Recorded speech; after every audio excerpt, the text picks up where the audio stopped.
Hello everyone and welcome to our Nautobot community meeting for September 2022. We're in the final stretch of our 1.5 development cycle and wanted to give you a preview of some of the features it will include. Nautobot 1.5 had a shortened cycle to catch us up to our quarterly release targets. 1.5 will also be our last minor release of the V1 release train.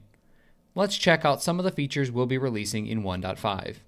Job queue routing, relationship table columns, custom field grouping, and our new dynamic filter form, complete with the multi-value char filter.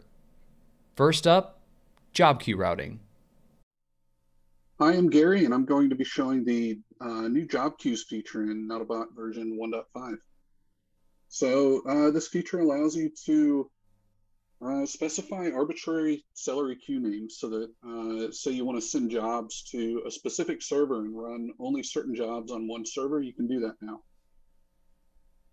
So let me demonstrate how it works first. So I'm going to run this job here, and now you can see a new drop down here for task queue. So I have one worker that's only listening to the default queue, and then I have another one called worker 2 that's listening to priority and bulk. So if I run this guy,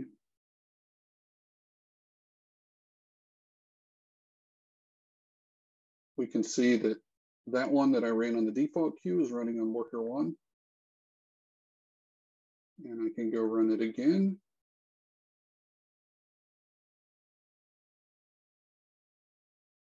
And now it's running on worker 2. So this does work with the rerun button. So when you click on rerun, it is going to remember which queue you selected. And that also means that it's going to work with scheduling. So if I schedule this to run in the future, whichever queue that I selected here will be saved on a scheduled job. So it will honor that selection.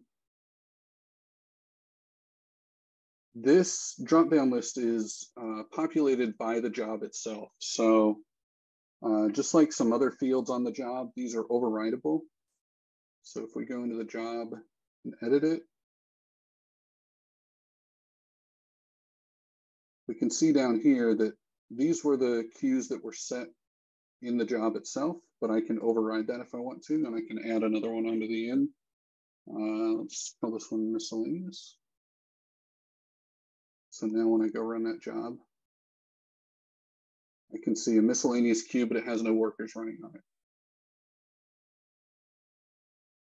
Now, in order to support multiple workers or workers listening to different queues, it's pretty easy.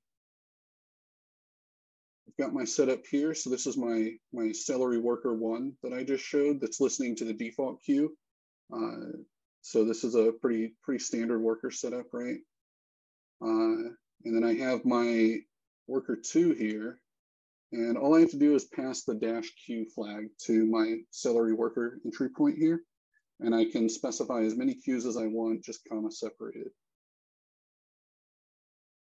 As part of this change, we also updated the default queue name. The default queue name in celery is just celery, and that's what we've used in the past. But as part of this change, we changed it over to default. For most folks, that shouldn't be an impacting change, but if you do want to change it back to celery, we've added a configuration option to do that. It's for your Nautobot config.py. So you can take a look at the Nautobot config.py template. And it is in here. The task default queue. You can set it through the environment variable, Nautobot celery task default queue, or you can just set this directly in your Nautobot config.py. You can see the new default is default here. And you can find more information about this feature in the documentation when 1.5 is released.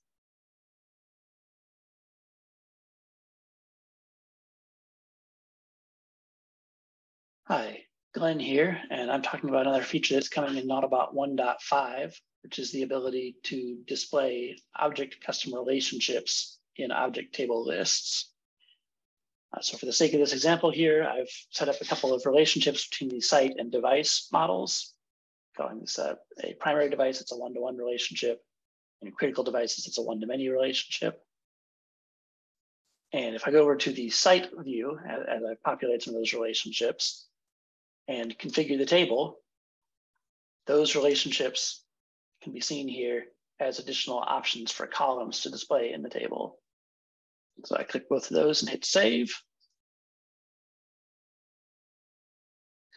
And now I have two new columns in the object list view. So this is for the critical devices. That's a one-to-many relationship.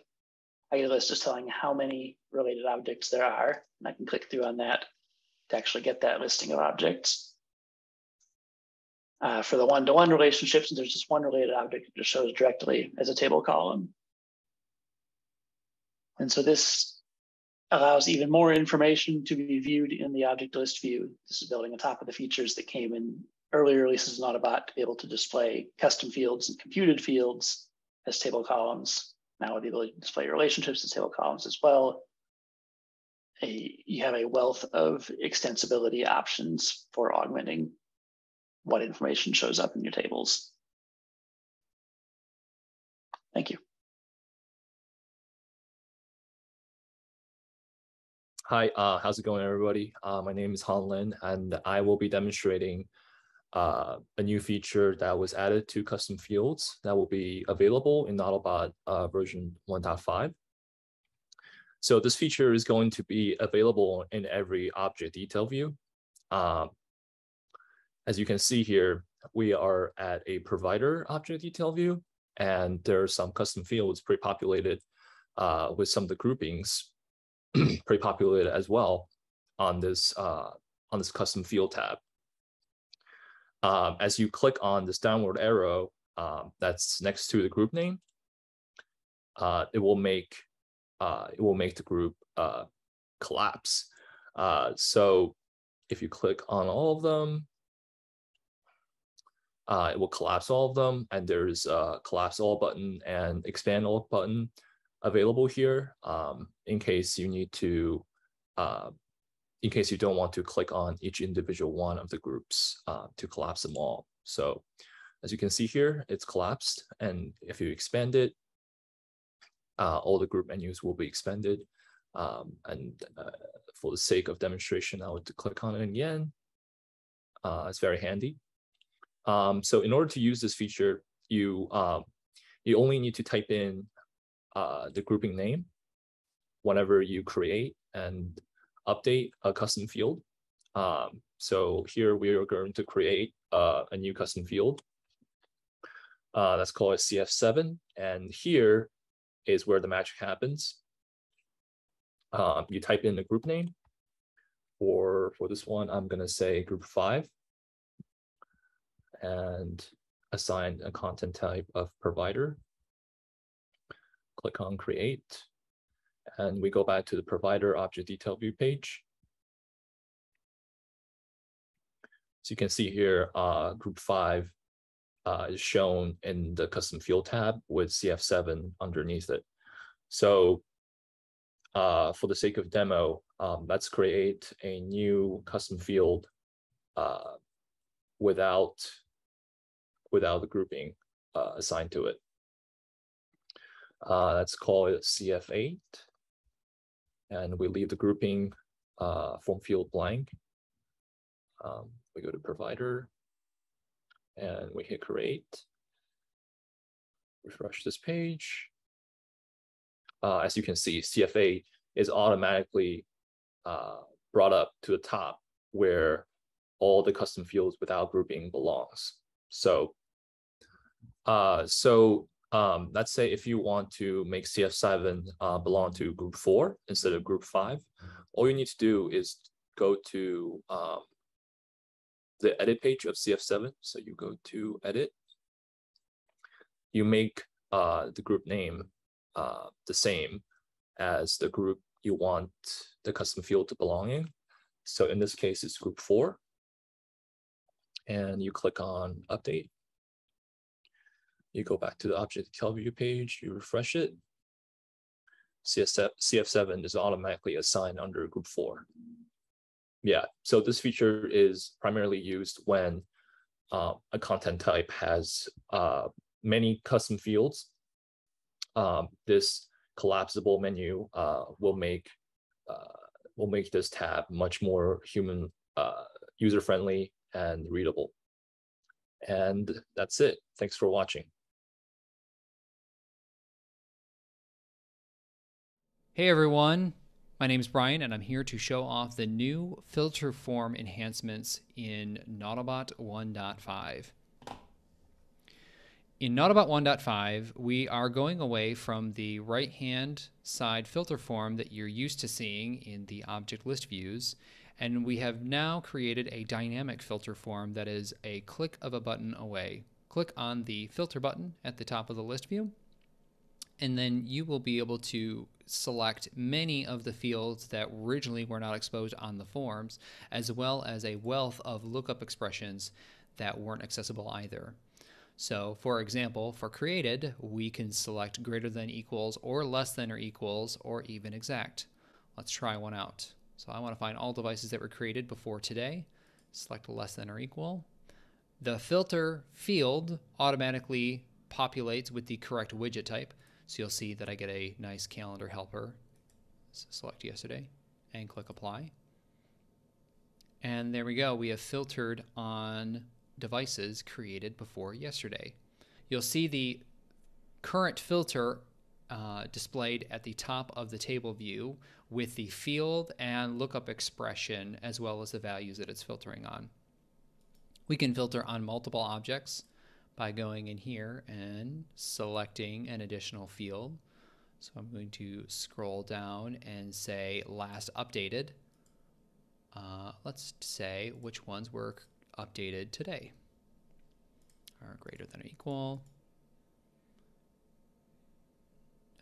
Today at midnight or 1 a.m. Click apply, and I found one object that was created before yesterday but was updated today. And if I want to remove the filter, I can just click the filter that I want to remove, and the rest of the filter parameters are kept.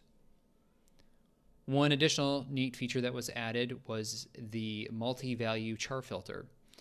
Before, if you wanted to filter on things like name, you had to typically give the full name, as the widget could not or would not let you select things that weren't already existing in the database or weren't an obvious choice.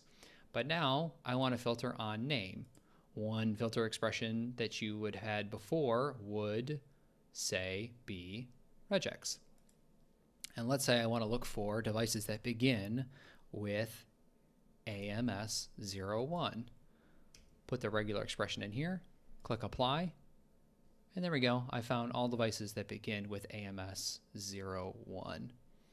Again, unfiltering this particular field is a single click away. Editing filters, as I have done before, is pretty straightforward. Not only can you just delete by clicking, repeat the same filter that we had before. I can select multiple at the same time. And I'm going to go scroll down to name. Again, filter on regex. Begins with AMS. Press enter, apply. And it looks like there was no objects created after yesterday. But if I want to go back and make a quick change, I can click on filter and just change the lookup expression, reset my date, click apply. And there we have the proper filter that I was looking for. This is also available on models as well, provided by plugins. So even plugins get the same dynamic filter form benefit as all other objects inside of Nautobot. Again, I can filter by regex, and I want to begin with example.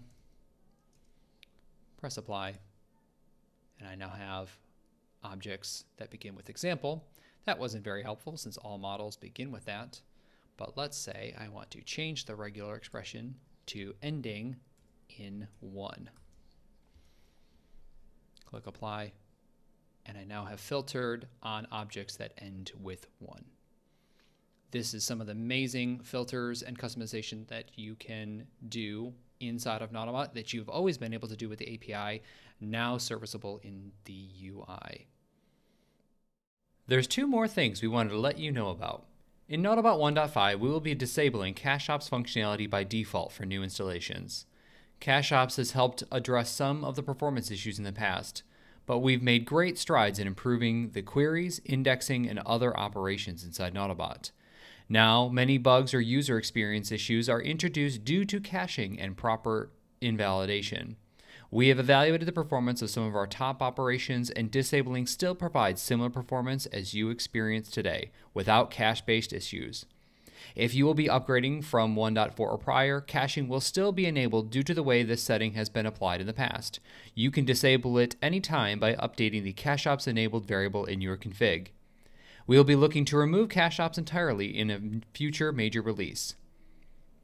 Another item we wanted to let you all know about is our refresh docs and new URL.